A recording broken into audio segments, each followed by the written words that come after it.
बिहारी लाल की जय हो।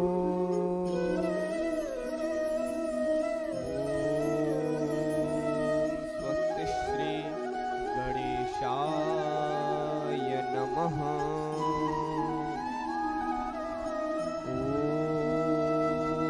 स्वस्ति श्री राधा कृष्ण चरण कमलेभ्यो नमः। लंबोदरं परमसुंदरमेकदन्तं रक्तांबरं त्रिनयनं परमं पवित्रम् उद्यद्दिवाकरकरो ज्वलकायकान्तम् विघ्नेश्वरं सकलविघ्नहरं नमामि। जय जय श्री राधारमण जय जय नवल किशोर जय गोपी चित चोर प्रभु जय जय माखन चोर। परंपरात्पर अखिलेश्वर अकारण करुणा वरुणालय भक्तवांछा कल्पतरु पीतांबर धारी श्री बांके बिहारी लाल जी के चरणों में इस दास का सादर प्रणाम। परम आराध्य लाडली वृषभानंदिनी आनंद कंदनी किशोरी श्री राधा रानी जी के चरणों में दास का सादर प्रणाम। मुझे अज्ञान रूपी अंधकार से ज्ञान रूपी प्रकाश की ओर ले जाने वाले परम पूज्य सद्गुरुदेव भगवान के चरणों में इस दास का सादर प्रणाम। आइए भक्तों, आज की पावन पुनीत मंगलमय कथा में प्रवेश करते हैं। राजा सिद्धिस्मको नाम विदर्भाधिपतिर्महान् तस्य पंचाभवन पुत्रा कन्यैका च वरानना। भक्तों, आपको बताएं कि कुंदनपुर के राजा भीष्मक थे, जिनके 5 पुत्र और एक पुत्री थी। उनके सबसे बड़े पुत्र का नाम रुक्मी था और उनकी कन्या सबसे छोटी थी, जिसका नाम रुक्मिणी था। भक्तों, जब रुक्मी ने अपनी बहन का विवाह शिशुपाल के साथ तय करवा दिया, लेकिन रुक्मिणी तो मन ही मन में भगवान श्री कृष्ण को चाहती थी। वह मन ही मन में अपने भगवान श्री कृष्ण को अपने पति रूप में वर्ण कर चुकी थी। जब शिशुपाल के साथ विवाह की उसको खबर लगी तो रुक्मिणी अपनी भाभी के पास गई। आज माता रुक्मिणी अपनी भाभी के पास जाकर कहती हैं, अरे भाभी, रुक्मी भैया ने मेरा विवाह शिशुपाल के साथ तय करवा दिया है, जबकि मैं तो मन ही मन में श्री कृष्ण को अपने पति रूप में वर्ण कर चुकी हूँ। यदि मैं विवाह करूंगी तो श्री कृष्ण से करूंगी, वरना मैं किसी से विवाह नहीं करूंगी। तो उनकी भाभी उन्हें सलाह देती हैं।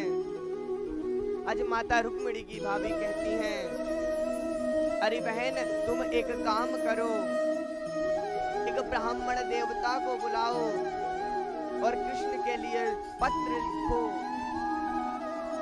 उस पत्र में जब श्री कृष्ण को वह पत्र भेज दोगी ब्राह्मण के हाथों, तो जब वह पत्र को कृष्ण पढ़ेंगे तो वह कृष्ण अवश्य तुमको लेने के लिए आएंगे। तो आज माता रुक्मिणी ने 7 श्लोकों में पत्र लिखा है, बड़ा ही सुंदर, जिसका गायन करते हैं।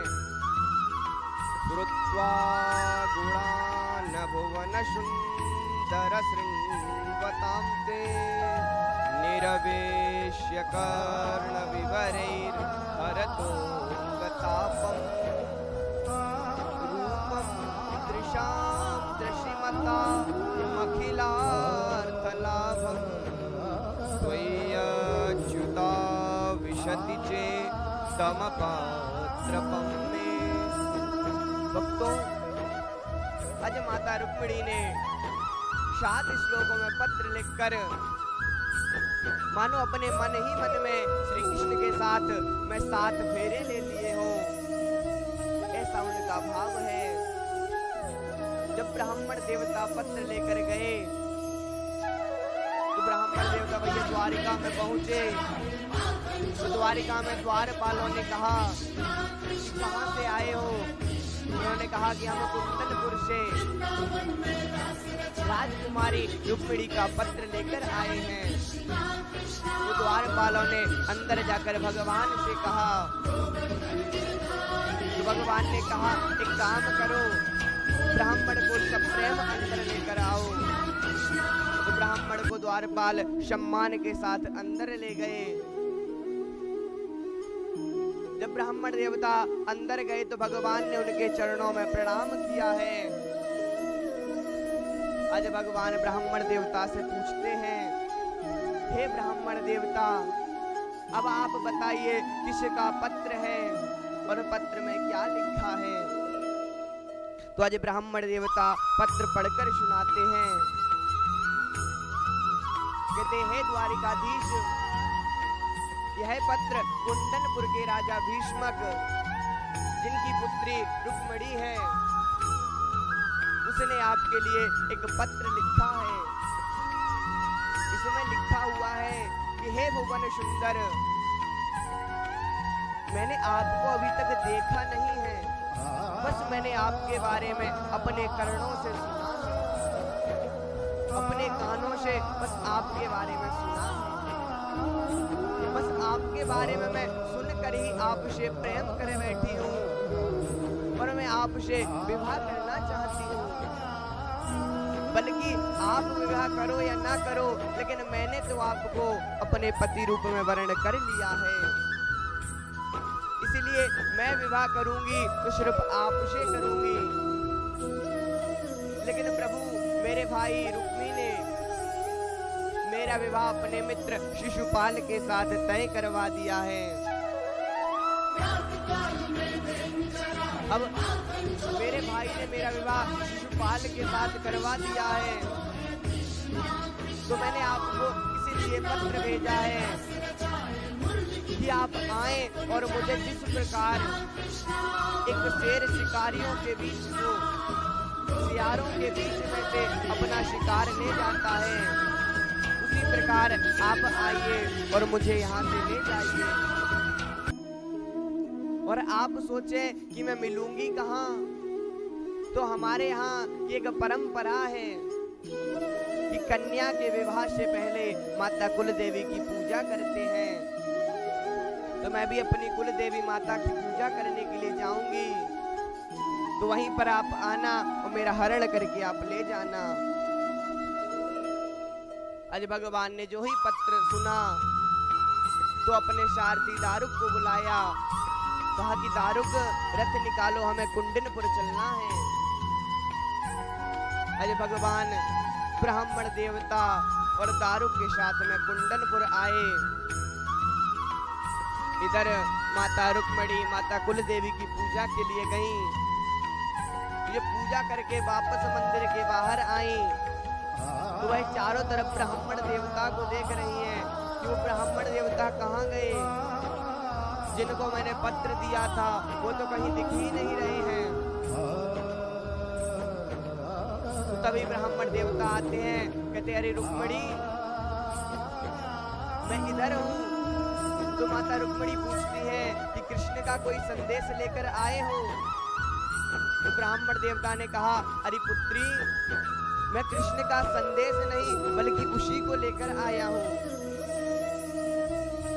तो माता रुक्मिणी पूछती हैं, अरे ब्राह्मण देवता, कहाँ है भगवान, कहाँ है मेरे प्राण प्रियतम?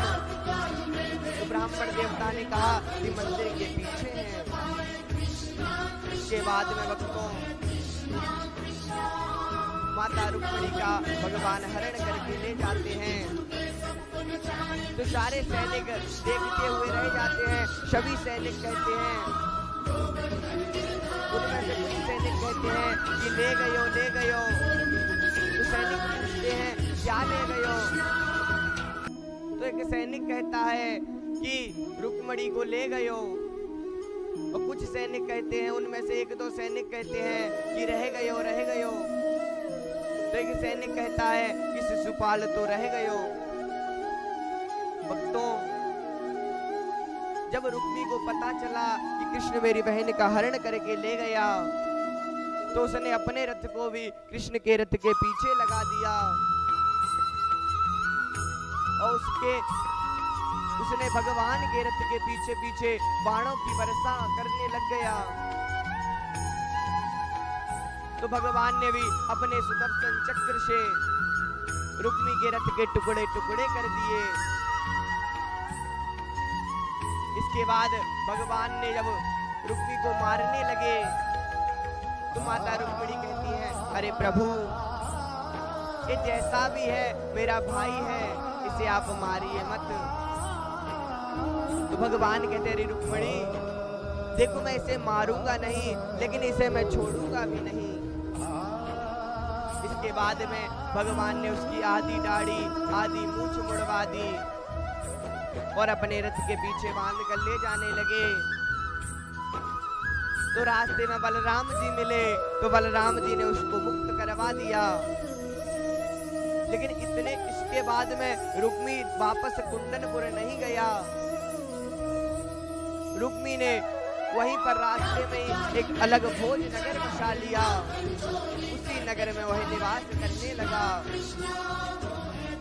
इसके बाद में उधर भगवान श्री कृष्ण और माता रुक्मिणी का विवाह ब्रह्मा जी ने करवाया।